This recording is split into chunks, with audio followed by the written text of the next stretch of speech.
What is going on, FA Nation? John Impemba here with James Grande. Welcome into the Fantasy Alarm MLB DFS Game Day Preview Show. We're looking at an 11-game on Wednesday main slate starting at 7:05 Eastern Time. James, we got some pretty good starting pitching on this slate here. We have Coors Field on this slate as well. Milwaukee's finishing up their series in Colorado. Should be a fun one to break down and build. We appreciate you all tuning in. Hit that like, hit that subscribe button, get notified whenever we go live. Free way to support the work we do here on the Fantasy Alarm channel. Again, we'll be back live 5 p.m. Eastern Time. Me and Grande here to break down all the latest news, lineups, and all the other fun stuff happening with this 11-gamer. Sir Grande, how are we doing, man? Doing well. I'm pretty sure we're gonna have another course series when we finish this one too. So it never ends, but should be a fun slate. Good pitching plus scores. Usually, decisions have to be made. Crappy pitchers have to be used unless you want to use no cores or limited exposure to cores. So should be a fun one overall. Yeah, 100%. Got the slate up here. Chris Sale at home against San Francisco, 10-2. Zach Wheeler on the road against Chicago at $9,800. Logan Gilbert here at home against Baltimore, $9,400. And Ronel Blanco, $9K against Toronto. If you're looking to spend up on the top four, do you got a preference of pitcher here, James? For sure, Sale.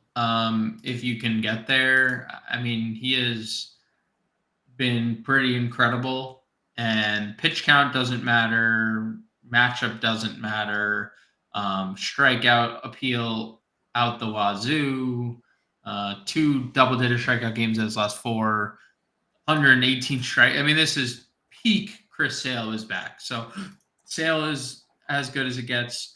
I think Zach Wheeler is very interesting against the Cubs. There's obviously strikeout appeal for Wheeler as well. Like Sale, outside of one, kind of blow up recently, he's been pretty electric. So I think you can't go wrong with the top 2 names. Obviously, Logan Gilbert's a little bit less appealing at 9,400 because the strikeout upside isn't there like the other 2, plus the Baltimore matchup in Baltimore. Yeah, right. And then Ronel Blanco coming off a really tough start. He still ended up getting almost through 6 innings, but ton of traffic kind of suggests, peripheral stats kind of suggest the blow up was coming. Yeah. Still didn't blow up, but Toronto's offense has been really good. Anybody not named Bo Bichette right now is hitting the ball well. So yeah. Unfortunately, they have Bichette leading off for that offense. But yeah. Horowitz homered today. As we're recording, Guerrero, Springer homered again. I mean, that guy's been on a tear. Springer is crazy right now. Check your waiver wire, folks, if you're in seasonal fantasy baseball, because odds are George Springer was likely dropped and could be available to pick up. He's on Howard Bender's Stock Watch video that was published on Tuesday. So check that out. But I'm with you here. If I can get to Sale, I think that's where I want to go. Again, 10-2 though on a Coors Field slate. We'll have to wait and see. A little bit further down, we got Shota against Philly. Obviously, the Phillies here. No Harper, no Schwarber. That lineup looks a lot different when Cody Clemens is hitting 5. So I mean, I get it. He hasn't been as dominant as he was to start the year. He was kind of, not able. You're not going to shut everybody out. Right? I gave it unsustainable. It was completely unsustainable, right? But he's also not this guy 10 runs against the Mets. So certainly willing to throw him out there, dude. Gavin Stone has been unbelievable. Arizona, against righty. I don't mind the 500 with Gavin Stone here. Yeah, I also like kind of what the Dodgers are doing with Gavin Stone. If you've noticed, they've pitched him every 6th day, so they've given him kind of extra rest, and I think that extra rest has led to some obviously really elite performances. Has also led to him getting deeper into games. Obviously, Dave Roberts has struck twice in the midst of this span, right? Dave Roberts has randomly taken him out 77, 75 pitches. Yeah. But the other 3 games in which he was able to pitch deep into, he's been great. And even in those games where he didn't go deep, he was great because he can get wins. And Actually, you know what? That Colorado start, to be fair, he was getting lit up in that 6th inning. I know you remember because you had him. Dude, I had him at 4%. He was like cruising. Scoreless through 5, and then the 6th inning came. Yeah. Sorry, Dave Roberts, you're reprieved for that one singular start. But yeah, I think Gavin Stone's obviously a great play, and Arizona's offense is not the same against righties as it is against lefties. So I'm good with both those guys. I am less good with Carlos Rodon in current form. Yeah. At the 8K tier, how bad he's been. I am also less good with Yusei Kikuchi in his current form. So the rest of the 8K tier, I'm kind of ducking and dodging here. No, I'm with you. Honestly, I don't even know that. I mean, Daniel is going to be super chalk, right? Guy makes one start, throws a 90%, 90%, right? Like 7,500 against Oakland, coming off of a 8-inning shutout, 8 Ks. I mean, am I selling them short? Am I selling them short? Stopping. I mean, we've been wrong about this before. Remember last year we had a 2K Fernando Tatis Jr. that was only like 13% roster. We're like, what is everybody doing here? Yeah, that was the craziest. And it wasn't like Ellie when he got called up like 2K or something like that, or like what are? Yeah, it was something. The Tatis thing I remember like it was yesterday. He was like 10% roster. Like what? Yeah. Yeah. Listen, Davis Daniel. Yeah. You know. Yeah. Like, yeah. No, but it's a good play. Yeah. Objectively, like ownership aside, it's a really good play. A 27-year-old rookie comes up and throws an 8-inning shutout in his debut here. You know, like isn't this kind of like? I mean, it's obviously you can't like just look at his last start and be like, this is he's the best pitcher ever. Like, yeah.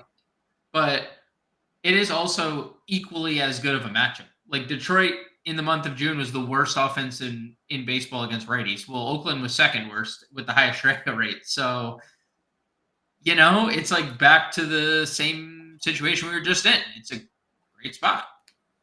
Yeah, I no doubt about it. You know, the rest of the slate, honestly, like I don't love it. You had Dean Kremer coming off of the IL. We know, you know, he had a couple of 10 strikeout games. It's gonna have the backing of the Baltimore offense, but like, you know, is he gonna be limited? Like, probably. We did the Festa experience for a while. That looked good for us. Didn't strike anybody out, and then he fell apart. He's got Detroit. So like, what are your thoughts here?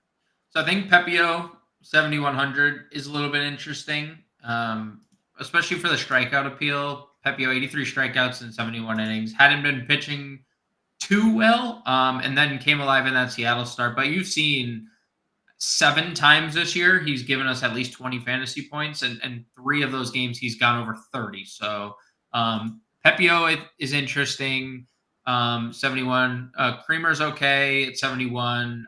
You know, we'll see about the limitation. It's a triceps injury. Yeah. 8 2/3 in AAA. So, you know, he had an 11 ERA. I'm not sure what the limitation is going to be, but there's going to be one. Yeah, for sure. I think Waka's a little bit interesting given the strikeout appeal for Tampa Bay's offense, especially against right-handed pitching. Yes, they're not a good offense versus righties. No, they're not. And this is another like seemingly after like kind of a rocky start, Michael Waka season that's just flying under the radar where we're now 7 straight starts of 2 earned runs or less for Michael Waka and nobody cares, right? And I understand it. It's Michael Waka. It's not exciting, but now after 5 earned and 7 earned in 2 of his first like 7 starts, he now has a sub-4 ERA, and he's gone for double-digit fantasy points in all but one of his last 7 starts. So I think Waka, I'd be willing to go back to the Festa well. I'm probably a little more accepting of what that start was, considering Minnesota got out to such a big lead. His debut, they were probably just like, yo, dude, just please throw strikes. And they also just kind of left him out to dry because they needed to save their bullpen. He was a big strikeout guy in the minor leagues. And Detroit is a big strikeout team against right-handed pitching. So I do think that there are actually some like viable options here, but that's probably as far down as I'd go. Yeah, I don't think I would go much more than that either. Catcher, again, we look for the cheapest play more often than not. There is Coors Field though on this slate, so maybe give that a look. Maybe Cal Raleigh here, talking about Creamer coming back, right? Like, going to get him some big power, and we know that he brings to the plate at 4,300. Yanni or Diaz against Kikuchi at 41. For some guys over 4K that I think are viable.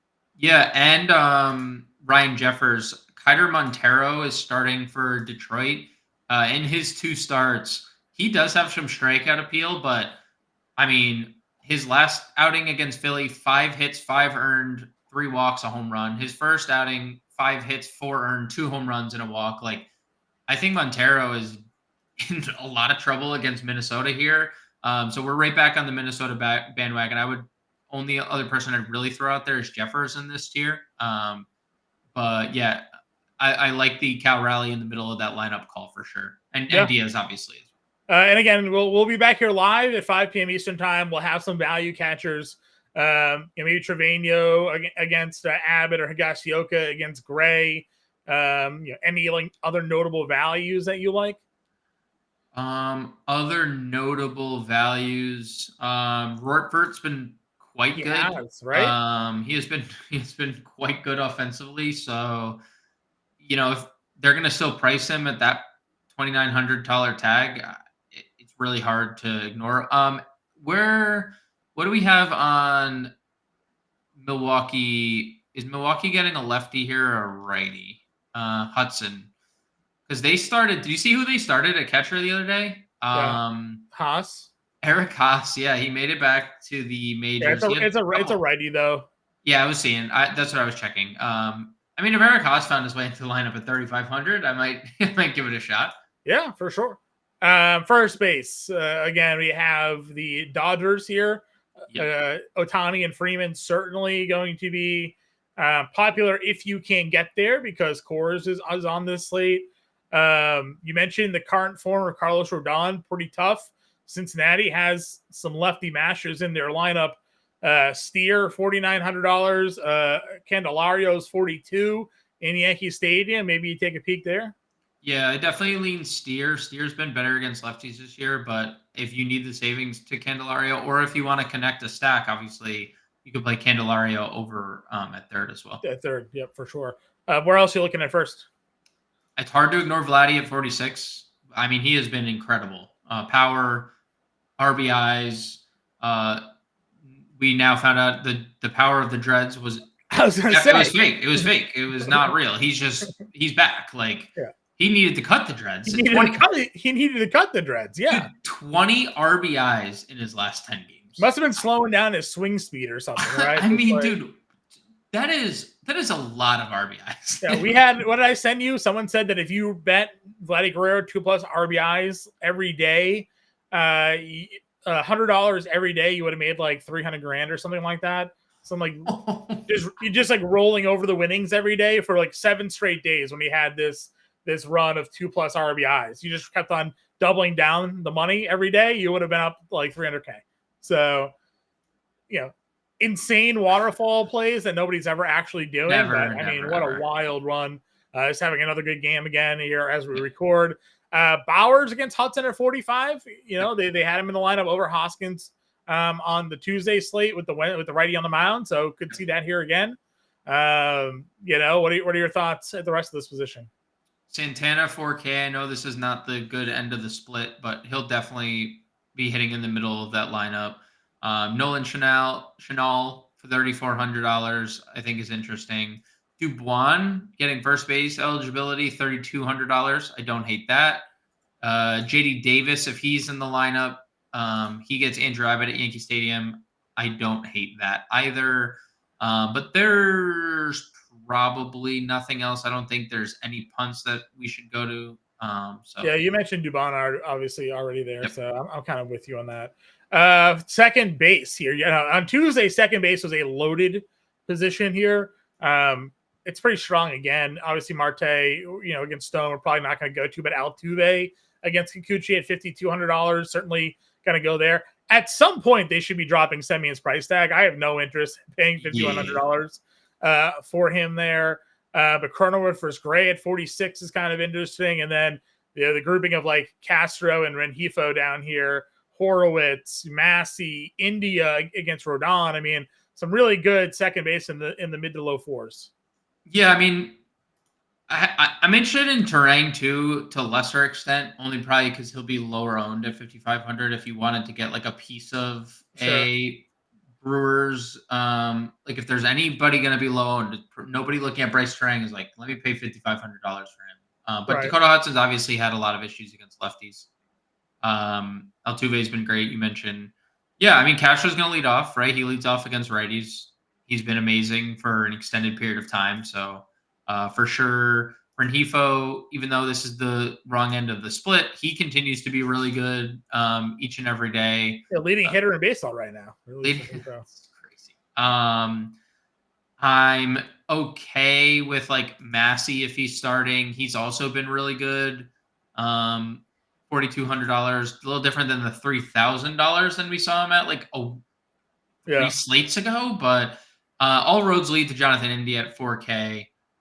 Despite only one hit on Monday slate, which was a little disappointing, or Sunday slate because he had like 7 straight multi-hit games. Yeah. Still had a double. And he's still hitting over 500 for a 10-game span, which, we were talking about Vladdy, like 20 RBIs. Like, this is basically the equivalent of what Vladdy's doing minus the run producing. Like, he's just constantly on base. And at 4K, if this is the current form versus struggling Rodon, like, there's no chance we don't go here. Yeah, I agree with you. Value guys out here. Again, Caballero has some stolen base upside if you wanted to go there. Rogers is usually better against the lefties, $3,700, get the Coors Field. Any other value plays for you? Yeah, I mean, I think it's Rogers for sure, 3,700. They hit him second. I will say, for what it's worth, Gleyber Torres went into that Tuesday slate hitting baseballs really well, at least over the last 3 games, multi-hits in all 3 of them, hit a home run in that Toronto series. Like, he is better than a 226 hitter. We saw. I mean, he has a 30 home run season on his ledger. So 3,500 against a lefty in Yankee Stadium is not terrible. Geloff, if you want to be contrarian, he continues to hit and homer. And again, you mentioned Daniels, 27-year-old rookie. Making his debut. So Geloff has one of the weirdest splits I've seen. I looked at his last 14-day splits over on Fangraphs. He has a 400 WOBA. He's hitting 300, and he has a 40% strikeout rate. Make it make sense, John. Make it make sense. He's just, if he's not getting a hit, he is striking out. That's literally what's been happening here. So kind of a wild little split there, but he's good. Like, he has some power, has some speed. So third base here, we got Lewis against Montero at 62. Our boy, he hit all his home runs, and he just stopped hitting. Two-run double against Tarek Skubal on. That's good. Get him going here, because he was 1 for 20, I think, going into that game. So needed some life out of him there. Bohm 58, kind of expensive. Riley homered again. Him and Murphy both went yard on Tuesday. $5,300 for him there. McMahon versus Rea, $5,100 in Coors. Yeah, I mean, I'm not afraid to play basically anyone 5K and up. Lewis, I'm okay getting to. I think this is a great spot for him to get back on track. Montero obviously has allowed a lot of home runs to start his career. A lot of runs, 10 runs in his first 2. So I like Royce. I'm not afraid to play Alec Bohm. I mean, again, 68 RBIs in 82 games is a very crazy pace to be on. So good to get to Bohm, good to get to Riley. Machado has been on a freaking tear. And also, this team has been so good on the road this year. So, just an inching nugget. Machado fits that mold too. 811 OPS on the road, 644 at home. So, like Machado, and obviously hard to not like McMahon. Those splits have finally come around, John. He's finally usurped his away averages with home averages. He is hitting better in Coors. Which natural progression, right? Hit better. Yeah, we knew that was. Ortiz was out of the lineup on Tuesday, was scratched on Monday, so we'll see what happens with him there. Let's see. Paredes has a little power. Bregman versus Kikuchi probably, and Josh Smith. Maybe this trio right here, Bregman, Smith, and Candelario, 43, 42, 42. Yeah, probably the 3 very interesting. Missouri has obviously struggled. Smith perfectly fine. Candelario's in a little slump, but Bregman's been pretty consistent lately. And I also like, just to add to that little trio, like Sure. Nolvi Marte. I know he's been bad again, but he does have a ceiling. Like, had 24 fantasy points in his debut. Has 2 stolen bases in his first few games. So My no, worry as well, that debut was obviously awesome off of Miles Michaelis in that game. He also hit, what was he, 140 at AAA or something like he that? did. He sure did. Yep, he did. So, well, little concerned. You know who's not hitting 140 though? Jose Miranda, That's Jose Miranda versus a righty. the Yeah. righty killer that bats 8th As I because say, they. he's going to hit 8th in this lineup. So, but we've been. I'm more sad they took away his first base eligibility, I but know, it stinks. obviously we're a Minnesota Twins fan club show here, so we'll definitely get some Jose Miranda in at $3,700. What a time for us now, huh? Because their offense is so good. They're all hitting. Like, they're all hitting.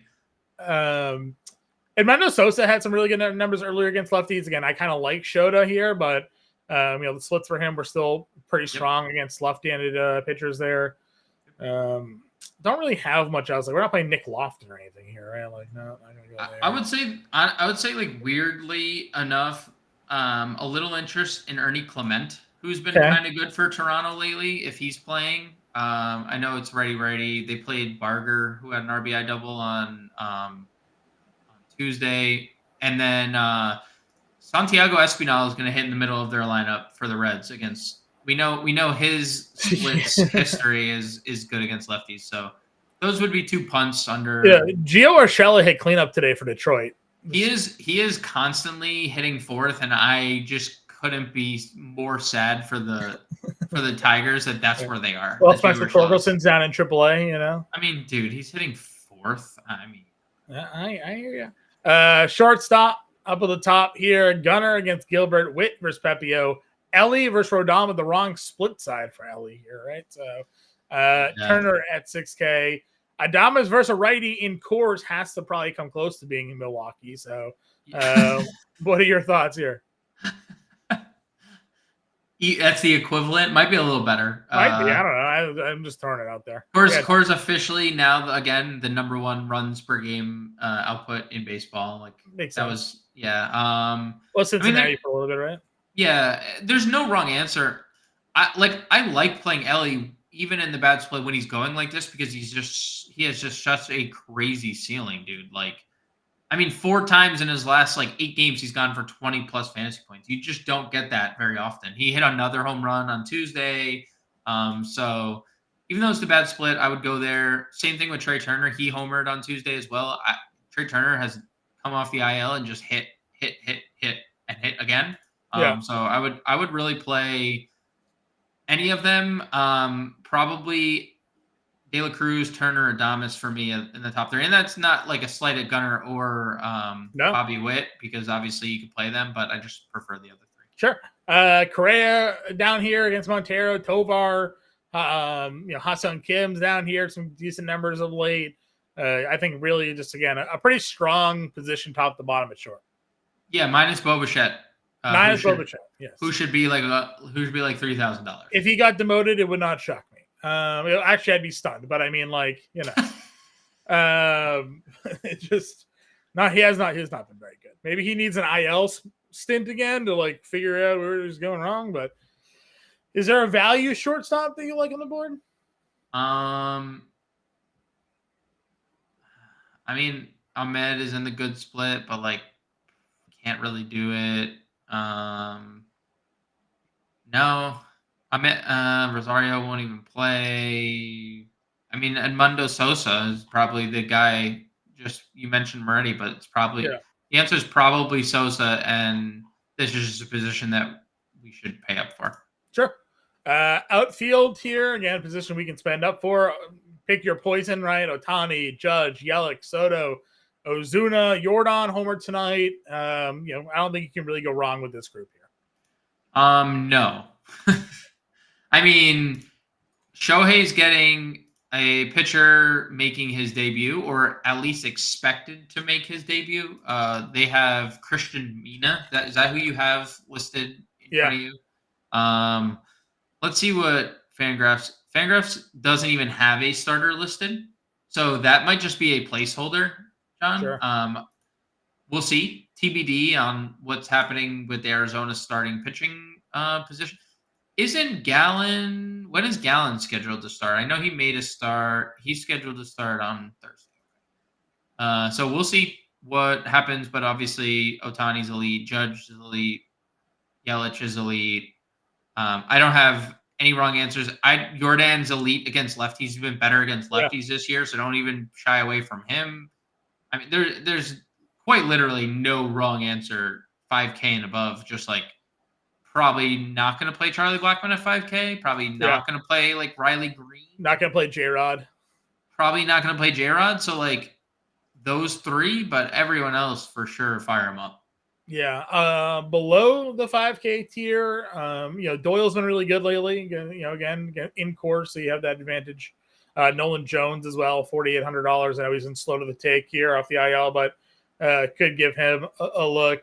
What else are you taking a peek at when it comes to this mid 4K group? Mid 4K group. I mean, we've talked about Willie Castro. Adolis Garcia has been coming around. I mean, you said it for when they dropped his price to 4K. You're like, this dude is just not a 4K player. And since then, Adolis Garcia has hit in all but one game.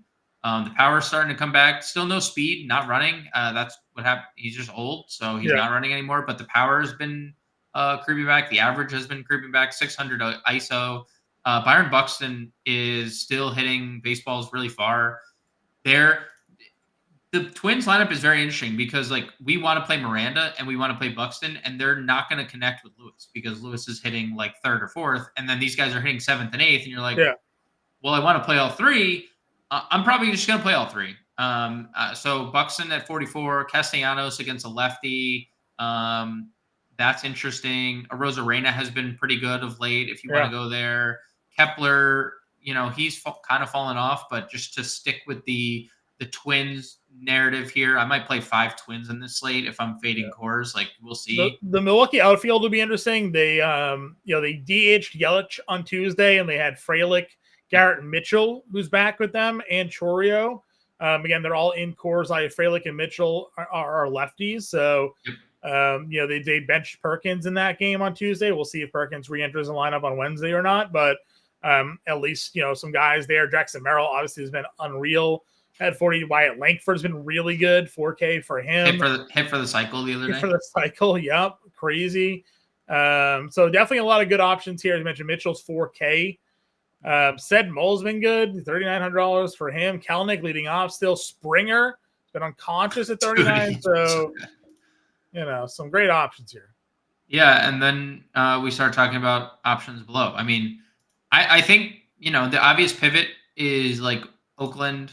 Not that I want to play Oakland, but like Blade at 36. I know he's been a corpse lately, but Daniel is obviously going to be popular at 75, just given what he just did in the spot. So if Blade were to come to life, obviously that's a play. Colton Cowser has been hitting home runs. That's it. Where's the Kjerstad price? It's going to be very cheap. It's got to be $3,100. Yeah, Heston Kjerstad is homering every other day.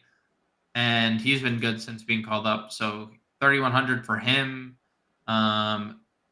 Mentioned Dubois. You have the Houston guys, McCormick and Myers against Kikuchi if you want to go there. And Dubois, they're all so cheap. And I don't know if you saw the other day, they hit Myers second. I assume that was in part to Altuve getting a day off. But it was interesting to see, at the very least, that they were like, hit second, dude. Like, that's, so that's something to note as well. Sure.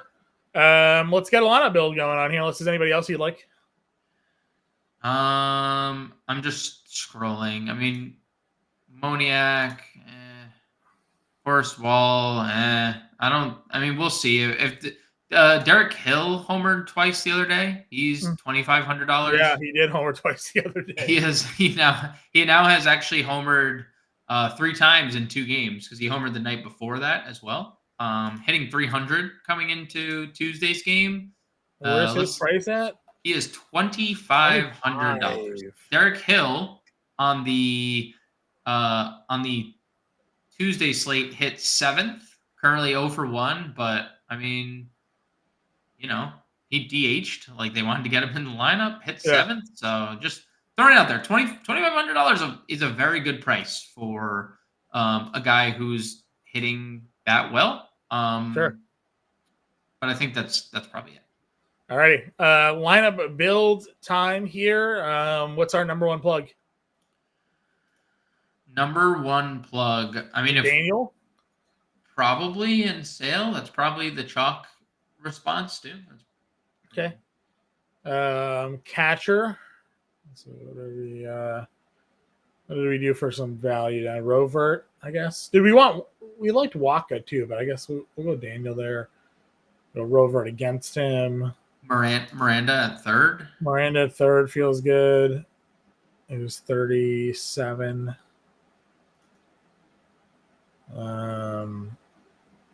Let's see. Second base. India at 4K. Shortstop. I mean, probably like the most affordable.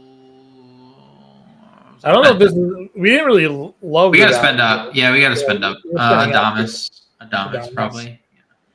56. Okay. Outfield. I guess we go. Is Hill going to play? I assume so. If he's going to keep hitting, right? All right. All right. I guess it's 45 for 2 outfielders. Probably. Do we play like a Mitchell or Frelick? Yeah, probably Mitchell. He had 5th today. 4K. It's 48. See, first base.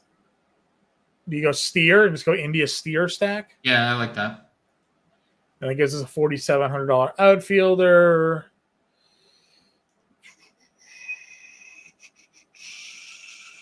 Go Buxton, I guess.